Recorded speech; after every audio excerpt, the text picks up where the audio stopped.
La médaille d'argent maintenant, la Française Surya Bonali. Championnat du monde de 1994 à Tokyo, au Japon. Alors il lui demande de venir sur le podium, mais elle ne bouge pas. Ah oui, vous avez raison. Oui. Alors là, il ne sait pas quoi faire. Oh là là là là là. Alors, qu'est-ce que vous faites, Surya? Vous montez sur le podium, elle ne bouge pas. Non, elle ne veut pas y aller. Le public n'apprécie pas beaucoup. Là, il essaye de lui forcer un peu la main. Voilà, elle prend quand même cette médaille. Regardez, elle est émue de dépit, mais elle monte sur le podium finalement. En pleurs, mais elle monte sur le podium. Pour la 3e fois consécutive, le titre de championne du monde échappe à Surya, malgré un programme sans faute. Et il enlève sa médaille. Pourquoi n'avez-vous pas accepté la médaille? Qu'est-ce qui s'est passé? Parce que c'est pas ma place. Et je suis vraiment déçue. Vous méritiez cette médaille d'or, Surya? Je sais pas. J'ai juste pas de chance. C'était un moment tellement assez presque tragique, tellement dur que je veux dire. Mais des fois, je me dis, est-ce que vraiment ça valait le coup de ce que j'ai fait, ou avec du recul, ou j'en ai trop fait ou quelque chose. Mais c'est vrai que c'était juste un ras-le-bol que j'avais besoin de le montrer. Pour moi, à la fin, ça m'affectait. Et puis j'avais vraiment envie de dire, arrêtez là. Pourquoi vous étiez si déçue? Malheureusement, déçue parce que je pensais avoir fait le maximum pour moi. Et je pensais que là, les juges allaient me donner raison et dire ok, on se lâche, c'est bon, c'est vrai qu'elle a fait un effort, l'année dernière c'était proche, c'était presque là, allez, on lui donne quoi. Et vous en plus à l'époque vous aviez arrêté de tenter les quadruples. Oui, moi j'avais totalement arrêté et justement je m'étais même mis à faire du classique. Il fallait une musique qui soit agréable à écouter à l'oreille, comme quelque chose qui soit pépère, mignon, un peu comme souvent quand on va dans des grands hôtels et qu'on va dans le lobby, qu'on entend les petites musiques de classique là, qui passent là, c'est assez chic et voilà, ça fait plaisir quoi. Je sens que vous avez fait des concessions pour réussir à obtenir ce titre et que vous l'avez pas eu et que ça vous énerve quoi. Bah ouais, parce que je me suis vraiment pliée à plein de choses différentes quoi. Vous faites des tripes, des sauts, voilà. Après vous faites gracieuse, voilà, j'essaye. Après vous aimez pas mes musiques de films, je sais pas, ça marche pas. Bon, ok, on va faire plus la poupée Barbie. Ça marche toujours pas. Je veux dire, c'est bon, là, qu'est-ce que je vais faire? Je veux dire, je vais pas me transformer quoi. Je veux dire, et là c'est sûr, je peux pas me peindre en blanc, ça c'est sûr. Podium de la contestation, où les larmes de la révolte d'une princesse déçue qui croyait devenir reine. La Française proteste contre l'injustice d'un monde du patinage qui ne veut pas reconnaître son talent, inexcusable mais compréhensible. Surya a-t-elle été victime de discrimination au championnat du monde de 1994? Pour le savoir, il faudrait demander à chacun des 9 juges de la compétition. Reprendre leurs notes techniques, leurs notes artistiques, et leur demander d'argumenter. La note technique maintenant. Beaucoup de 5-9.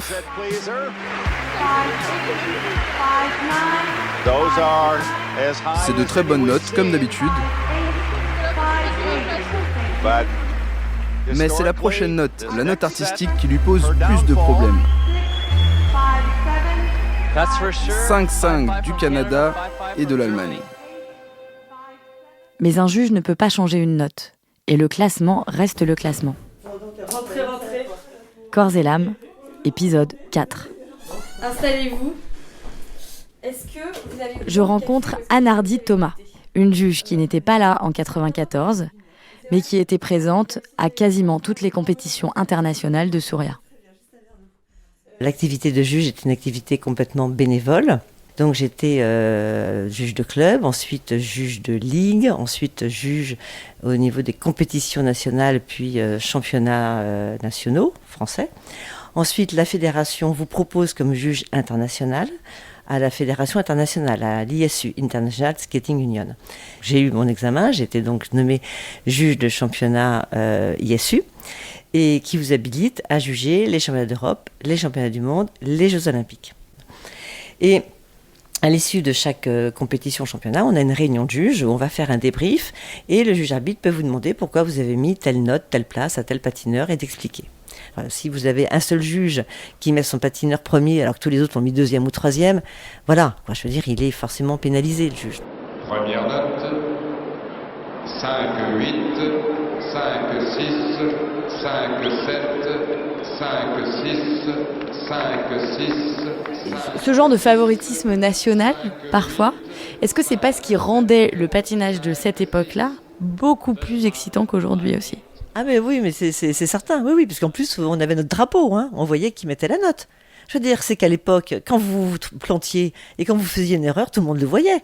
Attendez, c'est que c'était mais l'adrénaline du juge. Moi, je suis ravie de ne plus juger, hein, parce qu'aujourd'hui, je n'ai plus du tout le même. Non, mais quand vous y alliez, c'était, je peux vous dire qu'on était, la salle de juge était dans un silence de mort et on était hyper stressé. Enfin, je veux dire, on se sent responsable. Vous allez quand même donner, parce que vous faites un classement, vous allez attribuer une médaille d'or, une médaille d'argent, une médaille de bronze, et il ne faut pas vous tromper. Et on peut tous se tromper. Et quand vous voyez le drapeau français et que vous êtes toute seule à mettre un patineur premier et que tous les autres l'ont mis second, vous vous dites, waouh. Deuxième note, 5-8, 5-6, 5-9, 5-8, 5-6, 5-7. Il y avait des histoires, vous connaissiez les autres juges ? Parce que c'est quand même, on parle des Jeux Olympiques, c'est quand même presque de la diplomatie. Bon, puis vous avez des juges américains, il y en a une, je connais bien. Bon, elle a été typique du genre le patinage, un peu soap opera, etc. Donc elle sortait pas de son schéma, elle était comme ça. Donc voilà. Après, vous avez des bons et des mauvais juges. Mais je me rappelle au championnat du monde d'Helsinki où je jugeais les couples, et nous avons été 2. Et tous les médias nous ont soutenus à mettre les Chinois champions du monde. Et Dieu sait si j'adorais le couple russe, mais là, en l'occurrence, ils avaient vraiment fait 2 fautes. Et vraiment, les Chinois, là, ce jour-là, étaient meilleurs. Mais bon, la réputation fait que les Russes ont été premiers. Et l'Azerbaïdjan, que je connaissais bien, après je la vois en pleurs, je lui dis mais qu'est-ce qui t'arrive et tout. Et elle s'était fait incendier par les Russes, c'est pas tout le lobby de l'Est. Donc il y avait des pressions pour eux. Ouais. Le système de notation a finalement changé, mais il faut se rappeler le contexte de ce début des années 90. La guerre froide est officiellement terminée. Mais en patinage, les divisions perdurent, car les juges de la Fédération internationale sont restés les mêmes. Surya n'appartient ni au clan de l'Est, ni à celui des Anglo-Saxons. Comme on l'a vu pendant l'épisode 2, elle ne rentre pas dans le moule des ballerines de boîte à musique, ce que Hanardi Thomas appelle le patinage soap opéra. Surya sortait du lot. Elle était étonnante. C'était quand même la première patineuse, et ça c'est quand même très important à dire, qui a donné au patinage féminin une dimension qui n'existait pas avant. Elle était quand même la première à faire des triples et des quadruples sauts, et c'était quand même des programmes assez exceptionnels en plan technique. C'était extrêmement dense, et c'était quand même une révolution. Donc elle a effectivement apporté énormément une nouvelle dimension au patinage. Championne du monde, elle aurait dû l'être. Au moins une fois, si ce n'est 2. Est-ce que vous pensez qu'il y avait une part de racisme à l'époque ? Alors, je m'interroge un peu parce que les Américains sont quand même très... et puis il faut bien dire que la fédération, c'est des white anglo-saxons protestants, c'est-à-dire qu'ils sont très... c'est le côté protestant, blanc, qui a la primeur, etc. Enfin, bon. Je pense que oui, il y avait dans le patinage un certain... Oui, je pense qu'il y avait un peu de racisme. Je pense que c'est avant tout que pour eux, ils privilégiaient vraiment ce patinage soap opera, que j'appelle moi du soap opera, alors que nous, Européens, on privilégie la créativité et une vraie performance athlétique. Je ne peux pas vraiment dire personnellement, mais certaines personnes et plein de gens pensent qu'il y a eu de racisme. Et je pense qu'il y en a parce que voilà, comme dans tous les sports, même en ce moment en foot ou quelque chose, on en parle, mais j'ai jamais eu un problème vraiment flagrant en disant ouais, on voit vraiment qu'ils sont racistes, parce que vraiment le monde du patinage est assez divers. Comment vous expliquez la note des juges en 1994 ? Je ne sais plus qu'est-ce qu'ils m'avaient donné, mais c'était pas suffisant pour pouvoir avoir la première place, ça c'est sûr, quoi. Et après, je ne vais pas les attaquer en justice, je peux rien faire. La seule chose, c'est prendre une leçon, comme on dit, we learn from your experience. Donc voilà, on se dit la prochaine fois, on ne fera pas ça. être mieux pour que ça soit incontestable, pouvoir repartir et se donner envie de refaire une nouvelle saison.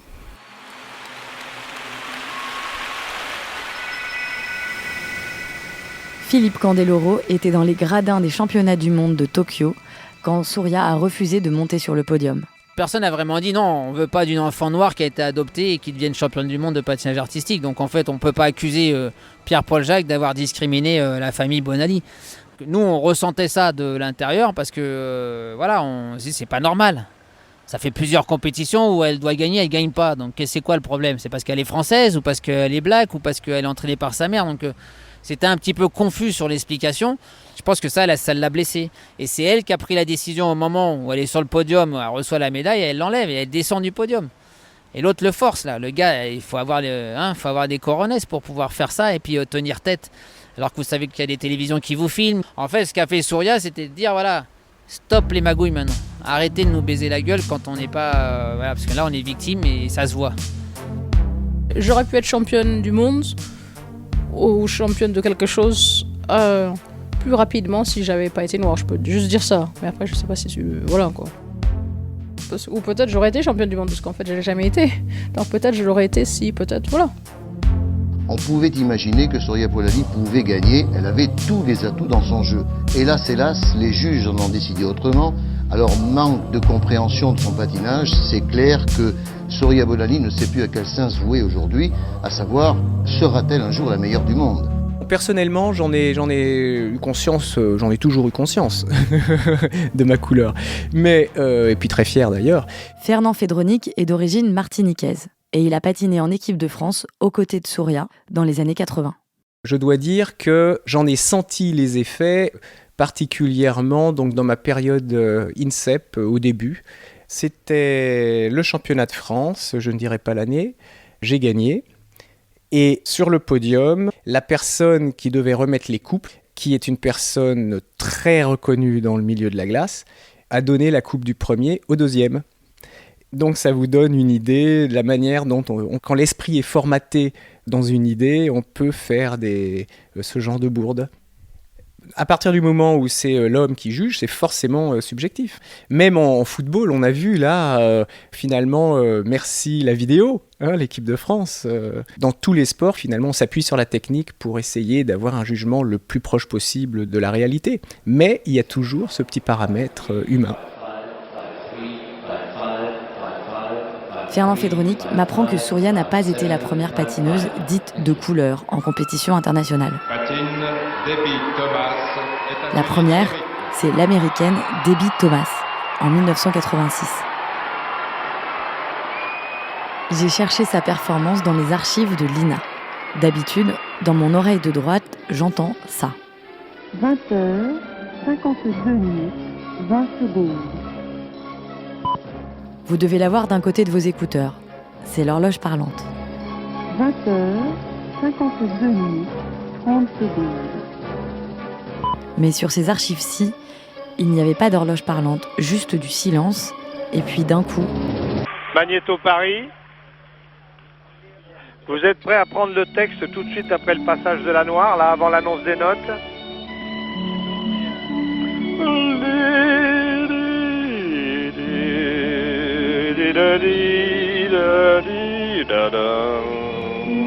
Le commentateur ne sait manifestement pas qu'il était enregistré. Allez, dépêchons-nous, putain!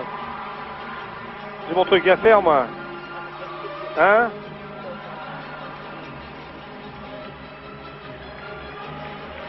Allez, rentre à la veille. Allez, encore l'autre côté à faire.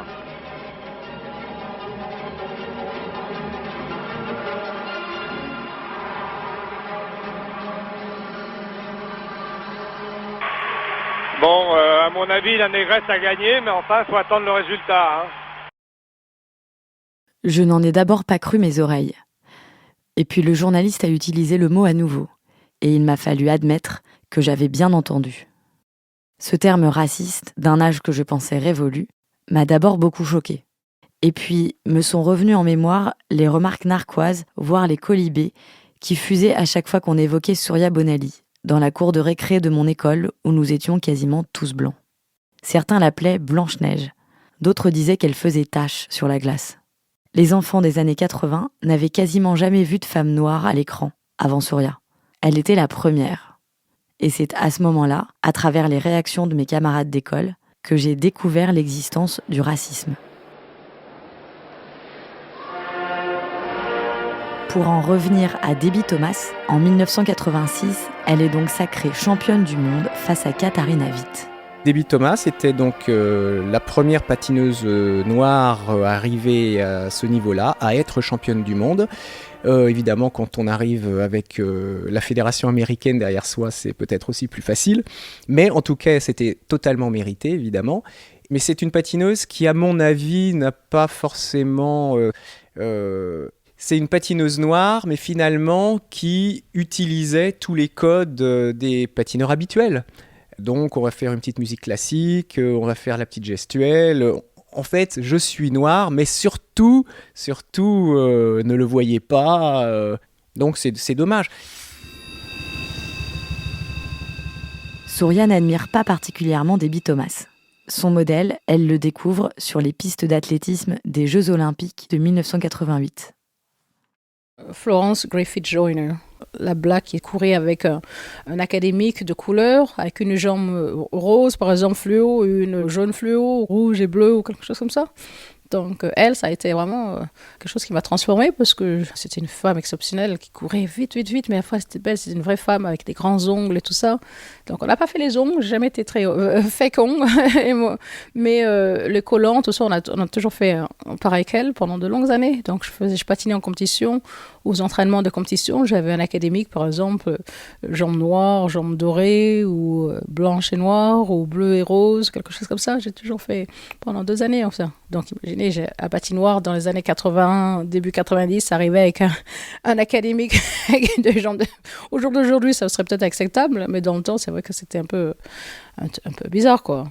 Au début des années 80, Fernand Fedronik a été le premier à oser un style différent sur la glace.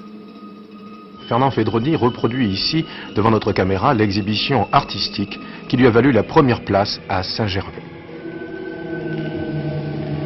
Je suis né dans une île, amoureuse du vent, où l'air a des odeurs de sucre et de vanille, que berce au soleil du tropique mouvant, les flots tièdes et bleus de la mer des Antilles. Fernand Fedronik joue à fond sur son identité antillaise, pour ne pas patiner comme les autres, même s'il est en réalité né à Lyon. J'avais un programme que tout le monde appelait l'enfant des îles, et donc j'étais vraiment habillé avec une sorte de bure antillaise, un short, enfin, et je faisais vraiment un programme antillais. Et ça m'est même arrivé à cette époque de patiner buste nu, ce qui ne se faisait jamais. Et puis certaines personnes disaient « Oh, quelle horreur, mon Dieu, patiner buste nu, bon, il a gagné, mais... » Enfin bref... Sur une carrière, Surya, elle a été 5 fois championne d'Europe, 3 fois vice-championne du monde. Elle a un palmarès énorme. Elle aurait pu marquer, je vais dire, chorégraphiquement son époque. Elle ne l'a pas fait.